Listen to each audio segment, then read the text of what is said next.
राजस्थान सरकार के पास जो 4 कोल ब्लॉक हैं जिनके एमडी और अडानी के पास है, जो भूमिका थी राज्य सरकार की पुलिस की गांव को बंधक बनाते हुए और आदिवासियों के साथ एक अमानवीय व्यवहार करते हुए वहां पे पेड़ों की कटाई हुई है। सारी सरकारें एक कॉर्पोरेट अडानी के सामने नतमस्तक हैं। आदिवासियों के संवैधानिक अधिकारों को कुचल के और हसदेव के विनाश की प्रक्रिया जारी है और तमाम उसमें नियमों कानूनों की धज्जियां उड़ाई जा रही हैं कि देश का महत्वपूर्ण समृद्ध इलाका कोयले की जरूरत के लिए नहीं बल्कि कॉर्पोरेट के मुनाफे के लिए विनाश हो रहा है।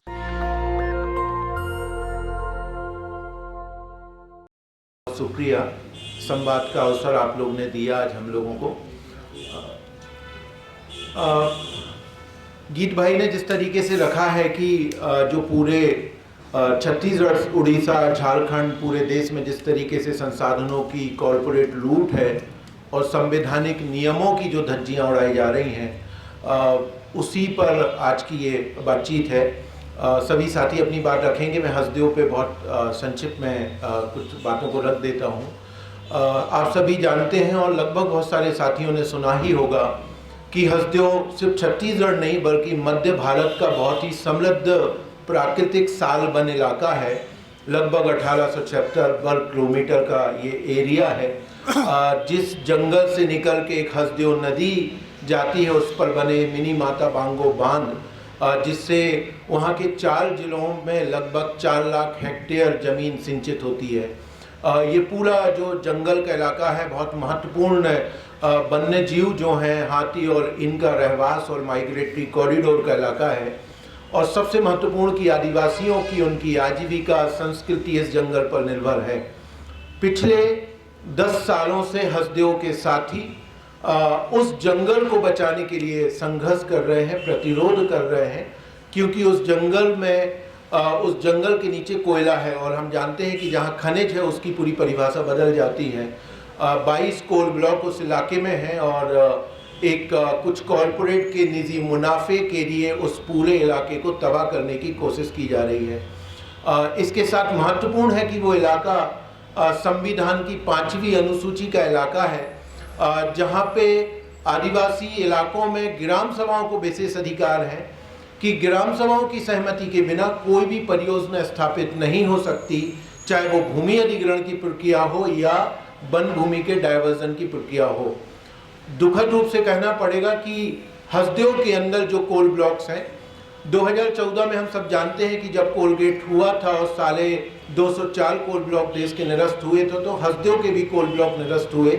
और जब उनके पुनः आवंटन की प्रक्रिया हुई तो हसदेव की 20 ग्राम सभा ने उस समय प्रस्ताव किए थे कि हसदेव में हम खनन नहीं चाहते, ये जंगल हमारी आजीविका संस्कृति का केंद्र है, पर्यावरण का महत्व ये विनाश होगा और यहाँ कोल ब्लॉक के आवंटन ना हो।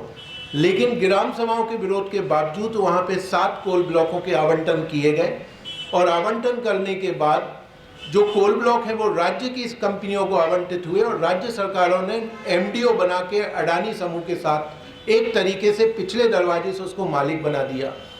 और जो स्थिति ये है कि आवंटन होने के बाद ग्राम सभाओं के सतत विरोध के बावजूद भी फर्जी ग्राम सभाओं के आधार पे ग्राम सभाओं को दरकिनार करके स्वीकृतियां हासिल की गई हैं उस इलाके में। और लगातार ग्राम सभा इस बात को कह रही हैं कि हमने कभी भी विधिवत कोई ग्राम सभा में सहमति नहीं दी है, लेकिन हसदेव के उस जंगल को कहीं ना कहीं कॉरपोरेट के दबाव के सामने राज्य और केंद्र सरकार दोनों मिलकर उसको विनाश की प्रक्रिया आगे बढ़ा रही हैं। हाल ही की जो घटनाक्रम है वो राजस्थान को 4 कोल ब्लॉक आवंटित हैं। मैं डिटेल में नहीं जाऊंगा, सुदीप भाई और बाकी साथी रखेंगे। तो राजस्थान सरकार के पास जो 4 कोल ब्लॉक हैं जिनके एमडी और अडानी के पास हैं, उसमें एक कोल ब्लॉक है पलसा ईस्ट केतेवासन। इन चारों कोल ब्लॉक में लगभग 5,500 हेक्टेयर जंगल और 8 लाख के आसपास पेड़ पूरे कटने हैं।